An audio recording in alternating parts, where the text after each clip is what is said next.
Bonjour à toutes et à tous. Ça t'intéresse pour de vrai.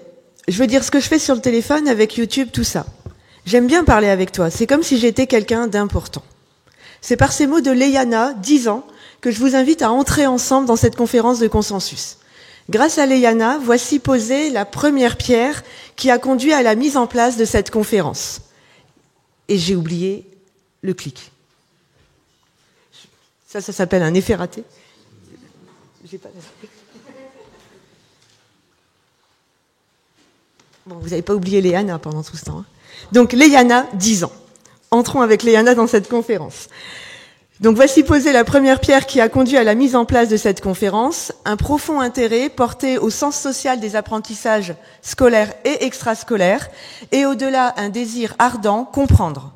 Comprendre les dynamiques du monde dans lequel s'inscrit le système éducatif français, comprendre les tensions, mais aussi les leviers, les ressources, qui s'incarnent à travers des évolutions majeures dans l'environnement des individus, mais aussi dans leur représentation et dans leur pratique. Comprendre ce qui fait sens, et à travers ce sens, ce qui fait société pour les enfants et les adolescents, et pour qu'ils puissent construire, au gré de leur parcours de vie et d'apprentissage, des compétences et des savoirs qui favorisent leur insertion sociale dans des conditions positives.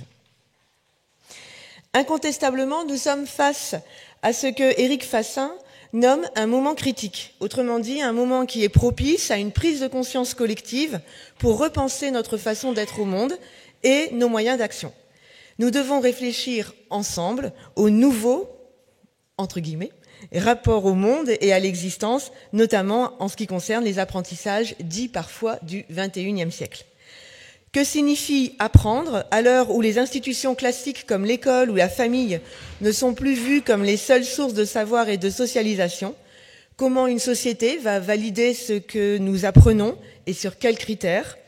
Avant même de savoir quoi et comment apprendre, c'est la cruciale question du pourquoi et du pourquoi nous apprendre à laquelle il convient de répondre. C'est à l'aune de cette problématique qu'est construite cette conférence de consensus dont vous avez ici affiché les 3 axes que je vais détailler. Premier axe, ce qui se construit hors de l'école pour les élèves. De quels apprentissages parle-t-on? Comment les appréhender? Pourquoi il est important de comprendre ce qui se joue pour les enfants et les adolescents en dehors du monde scolaire? Comment les élèves établissent des liens entre les savoirs acquis à l'école, ceux appris hors de l'institution, que l'on pense aux pratiques de loisirs, aux pratiques familiales, qu'elles soient en ligne, qu'elles soient hors ligne. De quelle manière les usages du numérique, et notamment le retour aux intelligences artificielles génératives, influencent les apprentissages dans la sphère extrascolaire et à l'école? Cette question amène fort logiquement à expliciter le second axe de cette conférence, le deuxième axe donc, enseigner et didactiser les enjeux de société. Profondément et résolument inscrite dans la société, notre école ne peut évidemment être sourde aux évolutions de cette dernière. En ce sens, nous nous demanderons comment intégrer dans les enseignements scolaires les pratiques d'information et modalités de recherche déployées par les enfants et adolescents dans leur vie quotidienne, mais aussi, à l'heure où le changement climatique et la lutte contre celui-ci constituent une mutation majeure de notre société, et où, parallèlement, on parle beaucoup d'éco-anxiété chez les enfants et les adolescents, comment informer les élèves et développer leur, je mets des guillemets, éco-citoyenneté, tout en leur conférant un pouvoir d'agir. Parler de pouvoir d'agir, c'est promouvoir aussi une conception proactive des apprentissages à l'école, ce qui explique le troisième axe structurant de cette conférence, penser et favoriser l'après. Comment, par les savoirs et compétences qu'elle développe, l'école favorise-t-elle l'insertion socio-professionnelle des élèves, ce en lien avec toutes les thématiques abordées? Plus précisément, quelles compétences psychosociales les élèves développent-ils aujourd'hui à l'école et dans quelle mesure favoriser leur acquisition en classe peut favorablement influencer l'insertion professionnelle et plus généralement sociale des élèves? Vous l'aurez compris, tout au long de cette conférence, il s'agit de s'intéresser à la circulation des savoirs dans et hors l'école, en tentant de rassembler de nombreux thèmes qui sont souvent traités de façon séparée.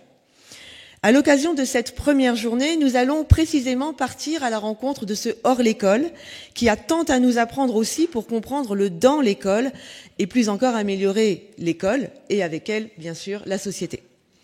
Face aux mutations contemporaines et à des apprentissages et des pratiques qui se déploient en dehors d'elle, mais imprègnent évidemment les élèves et l'ensemble de ses personnels, l'école comme institution de savoir est nécessairement interrogée.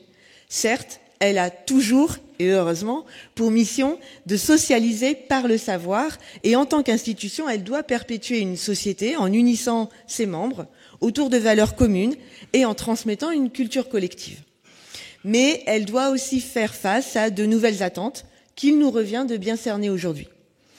Si l'école est interrogée en tant qu'institution de savoir, c'est aussi par la composition même de son public. Quel est-il? Qui sont ses enfants? Qui sont ses adolescents? Qui compose le public scolaire? Il est essentiel de saisir comment les élèves construisent leur relation au savoir et leur stratégie, ainsi que celle de leur famille, pour se constituer en tant qu'individus insérés socialement. Comment vivent-ils l'apprentissage dans l'école, au regard aussi des pratiques qui sont les leurs en dehors? Comment comprendre l'expérience scolaire, c'est un impératif pour saisir finement les compétences et les connaissances en jeu dans la vie d'un enfant et d'un adolescent. Réciproquement, comprendre l'expérience vécue hors l'école, dans les activités, par exemple numériques, est riche d'enseignements pour les situations pédagogiques et didactiques. Cette compréhension est aussi riche d'enseignements parce qu'elle concourt à considérer l'élève comme un acteur social, engagé pleinement dans ses apprentissages, riche des acquis, des aspirations, liées à des univers culturels et des univers sociaux qui échappent bien souvent au regard des adultes. Cette invisibilité pour le monde adulte est à l'origine de fantasmes développés par ces derniers sur les pratiques juvéniles, mais elle est aussi source de non prise en compte, de fait, par les adultes, de la richesse de cet univers de pratiques et d'apprentissage. Ainsi, à l'école, les conceptions et les contenus d'enseignement-apprentissage sont l'objet de nombreuses interrogations. Le concept de Learning Lives pointe bien cette idée que l'apprentissage se produit tout au long de la vie et se déploie dans une grande variété de situations et d'expériences. Mais alors, que doit l'école face à la multiplication des espaces-temps dont vous avez parlé, qui constituent autant de modèles de savoir culturel en tension? Alors, entendons-nous bien d'emblée. Connaître et reconnaître les usages et les pratiques juvéniles hors l'école ne signifie pas obligation, nécessité ou même besoin de les intégrer en tant que tels au champ scolaire. Cette distinction est importante. Il s'agit de prendre en considération ce qui se déroule en dehors de l'école, comment ils socialisent, comment ils apprennent, comment ils construisent leur représentation du monde, sans pour autant, de façon systématique, appeler à calquer les modalités ou les pratiques d'apprentissage hors l'école et ou importer l'ensemble de ces apprentissages dans l'école et la classe. Une fois ces manières de faire et d'apprendre hors l'institution scolaire connue, restera donc ensemble à arbitrer quel rôle doit avoir l'école dans la construction des apprentissages des jeunes et l'articulation dans hors l'école. Alors voici venu le temps de nous attacher à répondre à ces nombreuses, et j'espère que vous les trouvez aussi stimulantes questions que des experts, et nous les remercions encore pour leur présentation à venir, vont nous aider à appréhender avec rigueur et finesse. Questions autour desquelles aussi a travaillé le jury de cette conférence, mobilisé depuis plusieurs mois maintenant, et nous le savons avec enthousiasme et désir d'être constructif pour nourrir ces journées. Car c'est ensemble que nous allons prendre à bras le corps ces questionnements. Faisons monde par l'action collective, par un sens profond du coopératif. C'est à ce dialogue compréhensif entre différents champs disciplinaires, entre acteurs, agissant dans différents espaces, enseignants, parents, médiateurs, personnels de direction, d'encadrement, psychologues et bien sûr les élèves. C'est à ce partage que fait appel cette conférence de consensus que nous sommes si heureux aujourd'hui de tenir. Alors sans plus attendre, à part la technique, voilà, démarrons donc cette première journée de conférence. 11 interventions ce jour qui nous permettront, comme vous pouvez le voir, de mieux saisir ensemble les enjeux de l'évolution des savoirs et compétences à l'école, la circulation des savoirs entre les différentes sphères. Nous focaliserons ensuite sur les pratiques numériques extrascolaires pour penser les contenus à l'école, puis sur l'exploitation des acquis hors de l'école pour améliorer les apprentissages scolaires, notamment en encourageant les compétences psychosociales. Un programme riche, donc, concocté avec soin, et dont j'espère qu'il tiendra à vos yeux toutes ses promesses.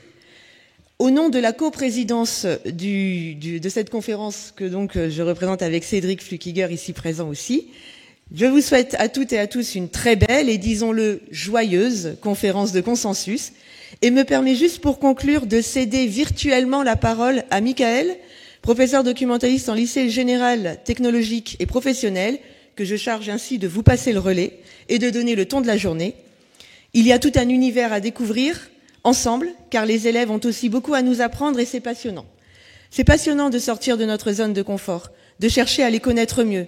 Finalement, à travers ce qu'ils partagent sur leurs pratiques, c'est eux qu'on rencontre. Alors oui, même si des fois ça bouscule, et ça bouscule fort, moi je trouve ça passionnant. Bonne journée.